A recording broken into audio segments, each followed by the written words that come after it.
গোটা রাজ্য জুড়ে আমাদের বিক্ষোভ অবস্থান চলছে, মিছিল চলছে। তার কারণ আমরা বিভিন্নভাবে বঞ্চিত।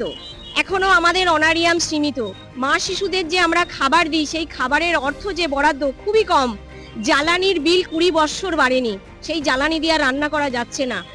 মানে এতভাবে কর্মী সহায়িকা নেই, পুরো শূন্য। কিভাবে এক একটা দিদিমণি 3-4টে করে সেন্টার চার্জে আছে, সহায়িকা নেই। আমাদের ফোন দেওয়া হয়েছে, ফোনে 10 রকম শর্ত দেওয়া হয়েছে, শর্তবিহীনভাবে আমাদের মোবাইল দিতে হবে। দিকে দিকে আমাদের কর্মী সহায়িকারা প্রতিদিন কেউ না কেউ মারা যাচ্ছে, পরিবারগুলো শূন্য।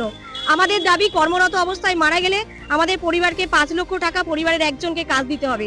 অবিলম্বে আমাদের অনারিয়াম বৃদ্ধি করতে হবে, শূন্য পদে নিয়োগ করতে হবে, সরকারি কর্মচারী স্বীকৃতি দিতে হবে ও শর্তবিহীনভাবে আমাদের ফোন দিতে হবে। যে পরিকাঠামো বেহাল দশা, টোটাল পরিকাঠামোকে বাগাতে হবে, নইলে আমাদের পক্ষে কেন্দ্রগুলো চালানো সম্ভব নয়।